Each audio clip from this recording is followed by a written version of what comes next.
Coucou les petits potes, j'espère que vous allez bien. Aujourd'hui, dans cette nouvelle vidéo, nous allons parler du puppy blues.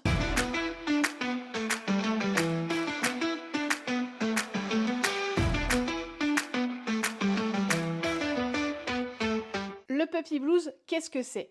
En fait, c'est un terme qui dérive du baby blues. Et le puppy blues, c'est un phénomène qui touche en moyenne un propriétaire de chien sur deux, ce qui est quand même assez énorme. Et c'est un phénomène qui survient dans les semaines qui suivent l'adoption d'un nouveau compagnon. Vous avez la queue de Sheba qui se balade là. Qui dit bonjour? Coucou! Ce phénomène est dû au fait que la vie avec un bébé animal est souvent idéalisée, dû par exemple aux images que l'on voit sur les réseaux sociaux où cette vie est vraiment idéalisée dans un petit cocon, on ne parle pas des vraies problématiques, et du coup c'est vrai que lorsque nous-mêmes on adopte un bébé animal, on se rend compte que la vraie vie, c'est un petit peu différent quand même. Parfois on a rêvé ce moment d'adoption pendant des mois, voire des années, ce qui fait que vraiment on s'est fait une image en tête, et le fait que cette image ne corresponde pas à la vraie vie, et bah ça peut créer un puppy blues. On imagine souvent des moments câlins, une entente parfaite, des moments de joie et de bonheur illimité, mais même si tout ça est vrai, l'adoption d'un petit animal, c'est aussi beaucoup d'autres choses. Ça va être des bêtises, des nuits écourtées, une fatigue qui s'installe. Et tous ces phénomènes sont propices au développement du puppy blues. En fait, c'est vraiment le fait d'être resté dans un cercle vicieux de fatigue et d'anxiété qui nous fait déclencher ce phénomène. Ce phénomène commence à être documenté sur internet sans forcément que le terme soit posé, mais beaucoup de personnes parlent de ce moment de déprime de plus en plus sur internet. À force, cela a déclenché des études, notamment celle de l'université finlandaise d'Helsinki, qui a fait une étude pour comprendre le mécanisme du puppy blues. Cette étude a été relayée dans un article de l'Huffington Post. Je vous mets d'ailleurs le lien en description si vous voulez le consulter. Et récemment, j'ai vu que France 2 en avait parlé lors de l'émission Télé Matin dans la rubrique Dans l'œil d'Adrien. Ils ont vraiment parlé de ce phénomène, donc comme quoi on commence à en entendre parler au fur et à mesure. C'est un moucha. Oh bah oui mon bibou. Ça va ton bobo toi? Oui, je cicatrice. Sheba s'est un petit peu bagarrée avec un chat, donc elle a un petit bobo, donc je surveille en ce moment.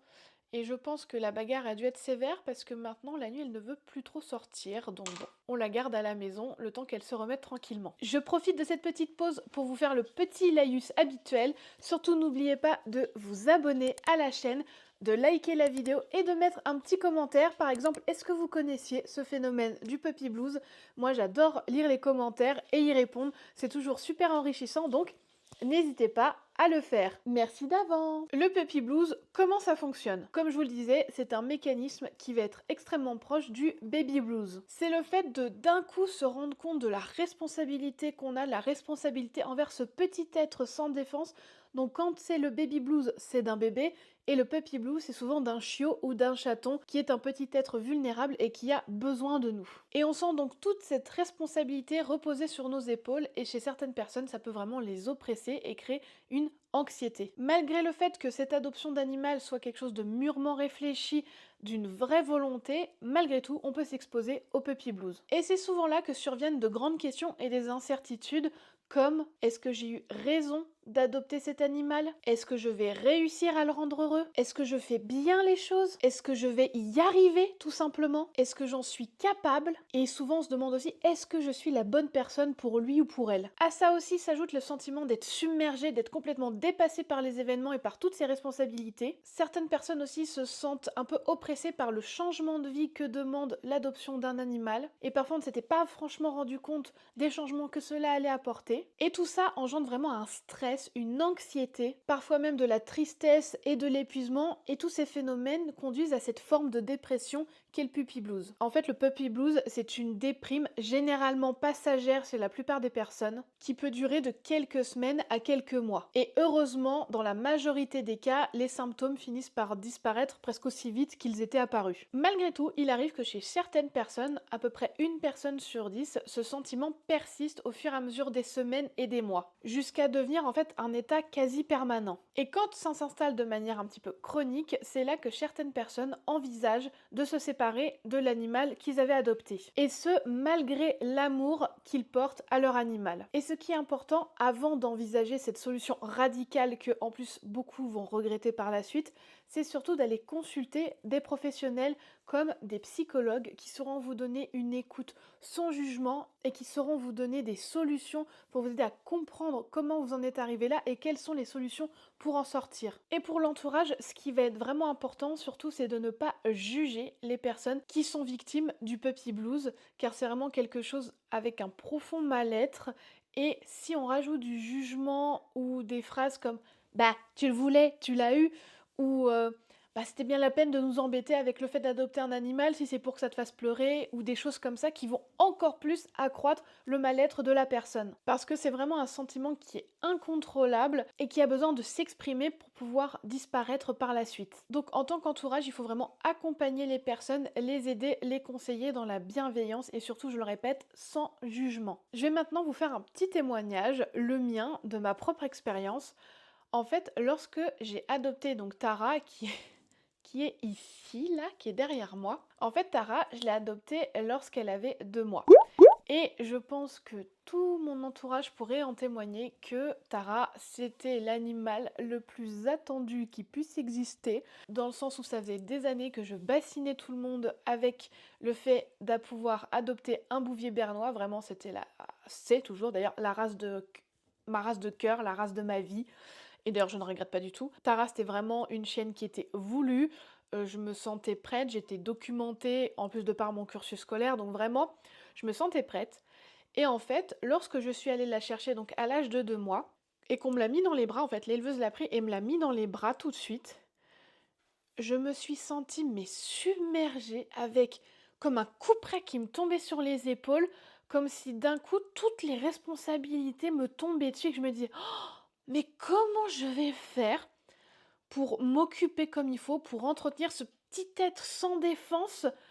Et vraiment, je me suis sentie mais complètement submergée sous l'eau. Alors qu'on venait juste de me la mettre dans les bras objectivement et que vraiment je la voulais. J'ai vraiment eu cette impression que le monde s'écroulait autour de moi et c'était là vraiment la première fois que je ressentais ça parce que j'ai eu la chance d'avoir Crunch. Merci Sheba. J'ai eu la chance d'avoir Crunch lorsqu'il était bébé, ça ne m'a pas fait ce sentiment alors que Crunch était aussi voulu que Tara. Je n'ai pas eu ce sentiment. Sheba, on l'a pas eu bébé, donc c'est peut-être un petit peu différent. Et Django, lorsque j'ai connu mon chéri Django, ce n'était plus un bébé non plus, donc Tara, ça a été vraiment le vrai gros bébé. Et c'est vrai que le sentiment était complètement différent de mes autres animaux. Et vraiment, quand j'avais Tara dans les bras, et mon chéri pourra en témoigner parce que vraiment, il l'a vécu aussi. Enfin, il a vu mon visage, il m'a dit, mais c'est vrai que quand l'éleveuse te l'a mis dans les bras, j'ai vu ta tête, déjà t'étais émue, ça c'est vrai, et en plus il m'a dit mais j'ai eu l'impression que d'un coup tu prenais conscience de toutes les responsabilités que ce choix engendrait. Et c'est vrai que je me suis dit, mais j'ai même eu un micro-doute pendant quelques temps, en me disant mais qu'est-ce que j'ai fait? Qu'est-ce qui m'a pris? Est-ce que je suis sûre? Enfin, vraiment ce micro-doute, et je pense que c'est un sentiment assez similaire au baby blues que moi je n'ai pas connu, je n'ai pas d'enfant, mais je sais que des témoignages que j'ai pu entendre de femmes l'ayant eu, c'est un petit peu similaire sur certains aspects. Et donc ce sentiment que j'ai eu, je l'ai eu pendant plusieurs semaines parce que j'ai eu Tara, en fait, c'est mon premier chien finalement, c'est le premier chien dont je dois faire l'éducation. Et c'est vrai que j'avais toujours l'impression de mal faire, toujours l'impression d'être une mauvaise maman de cœur, de pas savoir m'en occuper, d'être complètement débordée. Et en plus de ça, je paniquais pour un tout et pour rien. Tara, si elle avait une diarrhée ou si elle vomissait, ça y est, c'était la fin du monde. Heureusement qu'il y avait mon chéri qui était là pour me rassurer parce qu'il était déjà passé par tout ça avec Django, donc il avait un petit peu plus ce recul que moi je n'avais pas. Et moi j'étais vraiment très émotive par rapport à elle, je la surprotégeais, et ça c'est vrai, je le sais. Je ne voulais pas que quoi que ce soit de négatif puisse lui arriver, et ça a duré plusieurs semaines.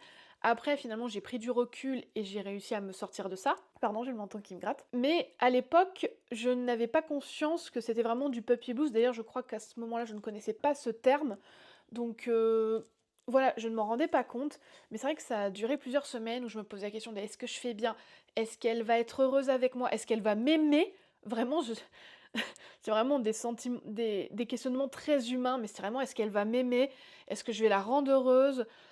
J'en ai pleuré d'ailleurs, des fois le soir j'en pleurais en me disant mais oh là là, mais est-ce que je vais faire bien les choses? Est-ce qu'elle va être heureuse avec moi? En plus de ça, j'étais fatiguée parce que c'est vrai qu'un chiot, faut se lever la nuit pour le sortir, pour éviter les bêtises de pipi, lui apprendre la propreté, etc. C'est assez particulier au début.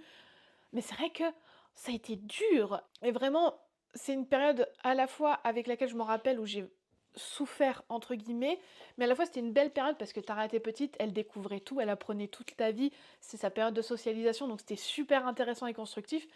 Mais c'est vrai que émotionnellement, pour moi, ça a été vraiment dur. J'avais toutes ces peurs, toutes ces inquiétudes et vraiment la chance que j'ai eue, c'est d'avoir mon chéri qui m'a vraiment drivé là-dessus, qui m'a aidé, qui m'a soutenu émotionnellement parce que sinon, je pense que j'aurais mis beaucoup plus de temps à me sortir de cette situation. Et c'est vrai qu'en plus, dans cette période-là, j'avais beaucoup de personnes hors mon cadre familial, mais on va dire le cadre un petit peu autour, qui me donnaient des conseils parfois que je n'avais pas demandé.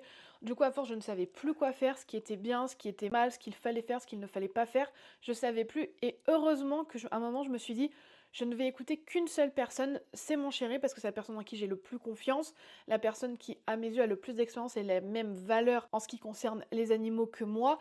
Donc, c'est lui que j'ai écouté. Et j'ai bien fait parce que ça m'a vraiment aidé. Et en plus de ça, quand j'ai adopté Tara, j'avais vraiment une image en tête, ce goal du chien parfaitement éduqué, qui fait tout parfaitement, comme je pense on peut espérer avec un enfant, d'avoir l'enfant parfait, qui est bon à l'école, qui est sage et tout machin. Là, vraiment, j'avais cette idée parfaite dans la tête. Et c'est vrai qu'il a fallu que j'apprenne à prendre ce qu'elle me donnait aussi et à faire avec son caractère, que j'adore hein, d'ailleurs maintenant. Mais sur le coup, il a fallu que je déconstruise cette idée reçue que j'avais, cet idéal que j'avais en tête pour prendre ce qu'il y avait à prendre et ce qui est super parce que finalement, maintenant, Tara, à mes yeux, c'est ma chienne, c'est la chienne parfaite à mes yeux, à moi, en fonction de moi. Je ne changerai rien d'elle, mais c'est vrai qu'il a fallu un temps, donc c'est pour ça que je comprends les personnes qui sont victimes du puppy blues, parce que c'est vraiment quelque chose d'incontrôlable, qui nous tombe dessus comme un coup près, même si le chien était voulu, si on s'est super bien renseigné, tout ça, des fois ça nous tombe dessus, c'est le coup de pas de chance, une chance sur deux, et c'est comme ça.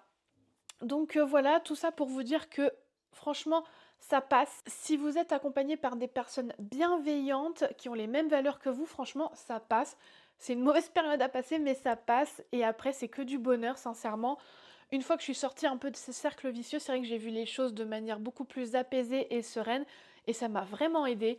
Mais voilà, je voulais vraiment parler de ce sujet parce que je pense que je ne suis pas la seule, que d'autres personnes l'ont vécu. De toute façon, les chiffres parlent d'eux-mêmes. Une personne sur deux, c'est quand même énorme.